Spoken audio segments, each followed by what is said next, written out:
spoke about bridging and exploring, and now we're speaking about recharging and deepening, which emulates solitary play. What is solitary play? Solitary play is where two people are doing two different activities side by side without interacting. So, in bridging and exploring, we spoke about doing what the other person is doing.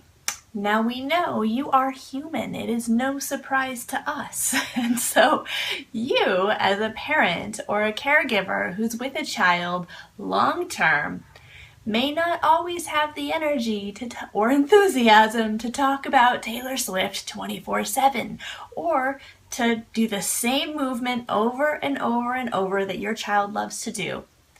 So this is what excites me about Recharge and Deepen, is that it gives you an alternative. It gives you something else to do when you're just not feeling bridging and exploring. And the other awesome part about recharging and deepening is that this is such an amazing opportunity to be a model to your child of how to take breaks in a variety of different ways. So your child might be lining up objects and positioning them just right and organizing them in their certain special way over and over and over. And you might decide to go and read a book.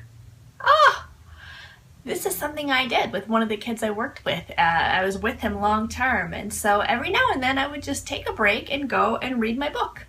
And the amazing thing is months later, I started to see him emulate me and go and read a book, which is something he had never done before. So recharging and deepening solitary play is so important because it gives your kids the opportunity to be a spectator and then to do parallel play with you. So the other amazing thing is it gives you a break. It gives you a chance to honor your wants in the relationship and to bring your 50% of what you're wanting in that relationship in a pressure-free way that's not forcing the child to do what you want to do, but it's exposing the child to new and different things. What I really love about recharging and deepening is that this does not exist in any other program. We're not giving our kids the chance to be exposed to different activities in a pressure-free way. So you're not going to find anything like this in any other approach. And I really believe that this is a missing link that can really help our kids move through new activities in a smoother, easier, and more natural way. Now there's two things to keep in mind when you're recharging and deepening. The first is you want to ask yourself, how am I feeling? If you're tired, run down, you're just not in the mood to focus on anything else, you're having a bad day, these are all great times to recharge and deepen in a way that's going to recharge your batteries. So you might want to choose an activity that is a genuine break for you. It might be painting your toenails, it might be journaling, it might be cooking a healthy salad, it could be anything that helps you feel relaxed and rejuvenated. Now, if you're already feeling relaxed and rejuvenated and you're with your child, I would highly suggest choosing an activity that you would love for your child to do.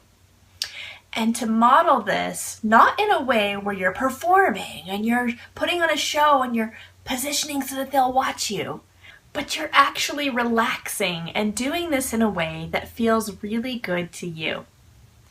There's no pressure for your child to have to join in, and there's no pressure for you to have to get your child to do a thing. You're just doing it. They don't have to even look at you. In fact, what I've found is when you stop checking in on them and trying to make sure, are they watching? And when you stop positioning so that you're right in front of them, that's when they look. It's when you're not paying attention, when you're absorbed in the activity, when you have no clue what they're doing. You just know that they're safe. That's when you'll catch them watching. This happens a lot when we videotape ourselves, because then we can really truly let go and we're totally absorbed. And then when we go back and see, we can see what our kids are doing. That's the best possible scenario right there, is where you are not having to pay attention to if your child's watching you or not. You'll see in a lot of our sample videos that the child is watching, and the facilitator, myself included, will see the child watching, and we're not making a huge difference in our actions from when they were watching us and when they're not watching us. And that's important, because again, when we do that, we're putting pressure on our kids, and they are so sensitive and so aware of that pressure that this is a real practice for letting go and for trusting and for really believing in the power of spectator play and allowing our kids to just watch without pressure. The other really exciting part about Recharge and Deepen is that this gives our children a really big opportunity to practice something that comes as a big challenge for them, and that is initiating interaction.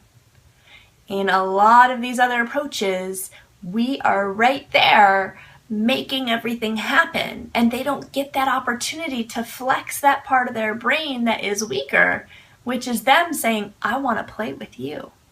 So when we're doing solitary play, we're creating space and creating opportunity for our children to say, I want to play with you. And they've got to work a little bit harder and flex that brain muscle a little bit harder to really let us know. So the more space you can create, the more pressure is removed, the more our kids are going to want to gravitate towards us. It might take a little longer, but it's so worth it, because they're doing it because they want to and not because we're forcing them to. So you are officially invited to recharge your batteries with your child and to let go and do your own thing. How exciting! So think about different ways that recharge your battery when you're stressed, when you're needing a break, and think about different activities you would love for your child to do without pressure. And you'll know which one to do based on your internal feeling in the moment. So have fun, guys. We can't wait to hear all about it.